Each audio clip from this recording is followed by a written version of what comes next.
All-day battery is what Apple advertised for their series lineup of Apple Watches, but they never really specify how they were able to do this. But if you look at Apple's website, they do somewhat specify it. If you read it, they do mention that 90 times was just checking the time, 90 notifications, 45 minutes of app use, we don't know what app, could be a game or Apple Music, and a 60-minute workout. But again, they're missing important information like screen brightness. Was the iPhone constantly paired to an iPhone? And most importantly, was GPS involved for the workout activity, which they don't even specify what it was. So it was a run, strength training, elliptical, no mention of anything really. So the best way to really see if there was an improvement among all these different generations of Apple Watches is the best method that's available on YouTube, and that is just to do a battery drains test while stress testing the battery while maintaining the display function to always be on.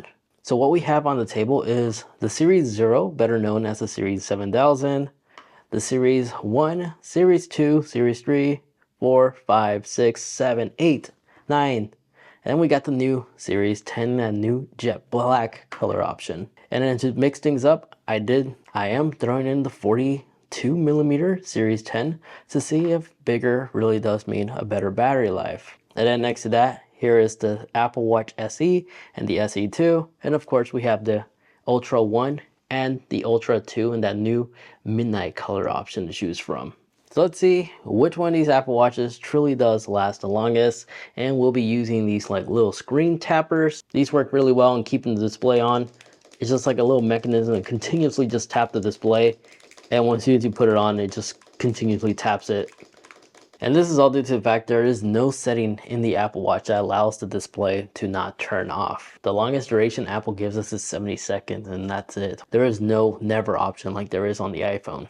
And since I do have my hands on the latest generation Android watches that just recently hit the market, the all-new Samsung Ultra and the Google Pixel Watch 3, larger 45mm, which said to have the best battery life, let's throw them in and see who really is the best long-lasting smartwatch, excluding the Garmin, of course. That one's in its own category. Now on the screen, here's the battery health upon all these Apple Watches. Unfortunately, I had some of these that I purchased brand new and just saved specifically for this video. But even while doing that and having a reserve Apple Watch for this, it wasn't enough to defeat battery longevity. That's just a common thing and will always happen. There's no way to pause it, unfortunately. Because last year I had some Apple Watches that were only around the 90s. Now some of these are around high 80s. But nonetheless, this will be a great test to see if you own one of these older Apple Watches, if you should probably consider upgrading for a better battery. So here's the setup. I 3D printed every single one of these new pucks to hold the Apple Watches. I placed tape to make sure they don't move it out of place while filming. As you see, we have 2 reserved for next year generation models as well. And let's start the tests. So to set up, I made sure every single Apple Watch has the same screen brightness. I adjust them to 20%, and they were both on airplane mode and in a focus mode. And then also the paired iPhone to all these Apple Watches, including the Android watches, were disconnected from the phone by having that phone turned off. So there's no battery usage in the background for notifications and such. In addition to that, all of these watches are on their latest, last supported or current supported Watch OS firmware updates, which means the Series 6 and newer Apple Watch, they're on Watch OS 11. Meanwhile, those older ones are on Watch OS 10 and older. This also includes the 2nd generation Apple Watch SE, as that is on Watch OS 11. The older SE is non-supported anymore. So I then started up the test and the results were kind of interesting. So the first one to go was no surprise, the Series 1, the Series 0, better known as the Series 7000, lasted just 4 hours and 21 minutes. And then soon after was the Series 1, lasted 6 hours and 53 minutes. Same goes for the Series 3, that one lasted a minute longer. And then the Series 2 lasted 7 hours and 6 minutes. Series 4 lasted 8 hours and 10 minutes. And if you may have noticed, I am coming in now on the video because I'm checking and making sure the tapper's working. But I also noticed that adapted brightness was coming on. So some of these displays were dimming down and increasing in brightness. Not sure why. I tried keeping the room in the same lighting condition, but this lasted longer than a single day. So the sunrise and sunset might have thrown something off. It's just very unfortunate that Apple doesn't give us the ability to disable adaptive brightness, but this also could be the fact that the Apple Watch is overheating and it's just dimming down the display for this very reason, just like our iPhone, unfortunately. And then the Google Pixel Watch 3 only lasted 7 hours and 33 minutes, followed by the Samsung Ultra lasted 8 hours and 27 minutes. If you haven't watched my social media posts I post on TikTok and stuff, that's pretty consistent because I had both of these two watches go sit next to each other and they were always dying around the 8-hour mark. So they're definitely an average smartwatch, nothing crazy, because they lasted about the same as the Series 4 did. But then the Series 6 lasted 10 hours and 45 minutes. Followed by the Series 6, 10 hours and 45 minutes, followed by the SE at 11 hours and 16 minutes, and then the Series 5 at 12 hours and 20 minutes, and then the Apple Watch Series 7, 14 hours and 10 minutes, then the Series 10, the 42mm lasted 15 hours and 56 minutes, almost 16 hours, and then the SE second generation lasted 15 hours and 22 minutes, so it's really quite close. And don't worry, I'm going to talk about the end results in just a little bit. But unfortunately, one of the tappers malfunctioned for the Series 10, which sucks, which is very unfortunate because I was one of the main stars. But what I did, I went back in the video while editing, I clipped off the Series 10 and I only included the parts where the screen was actually on.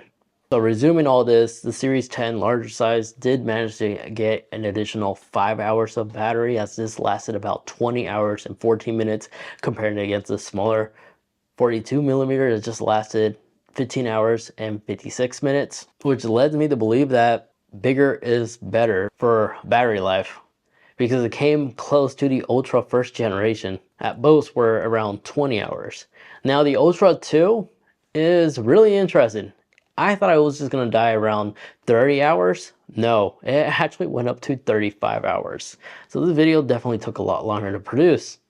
And then here's the graph results. You could definitely see that the Ultra second generation definitely took the lead, as this Apple Watch is easily the most long lasting under a single charge Apple Watch available in the market. But in second place, it's not too different from the Ultra 1 as well as the Series 10. And then everybody else is pretty much average, close to the 8-hour mark. I'll be also sure to reference the battery life test short video I've created for the Samsung Ultra as well as the Pixel watch in the comment section and in the description.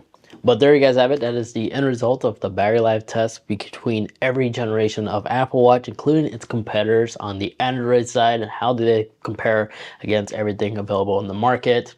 Now I do want to revisit this, just unfortunately this video is really time consuming. As you can see, it takes a little over 2 days just to finish these end results, because I'm not personally satisfied with what happened with the Series 10. It's unfortunate that the clicker malfunctioned during the testing, which led me to take matters to the next step, which again was just to remove the sections where the screen was off and put them on. That's why it's kind of out of sync, and using the timer that's currently recording as well as the hyperlapse speed to make sure everything follows the same sequence. The 5-hour difference does seem to be realistic compared to what I've been experiencing. I have noticed in the last couple of days the 46mm lasting a little bit longer than the 42. But if you can, leave this video a like and subscribe while also hitting the bell icon. If I see high interest on this video, I'll be sure to do this testing again. But in the meantime, keep an eye out on the shorts as well as my other social media platforms like on TikTok and Instagram, because I am planning on putting these two side by side and doing another time lapse to truly confirm if there really is a noticeable increase in battery life between the smaller size and the larger size Apple Watch Series 10. Other than that, thank you each and every one of you guys for watching, and I'll catch you in the next one. See ya.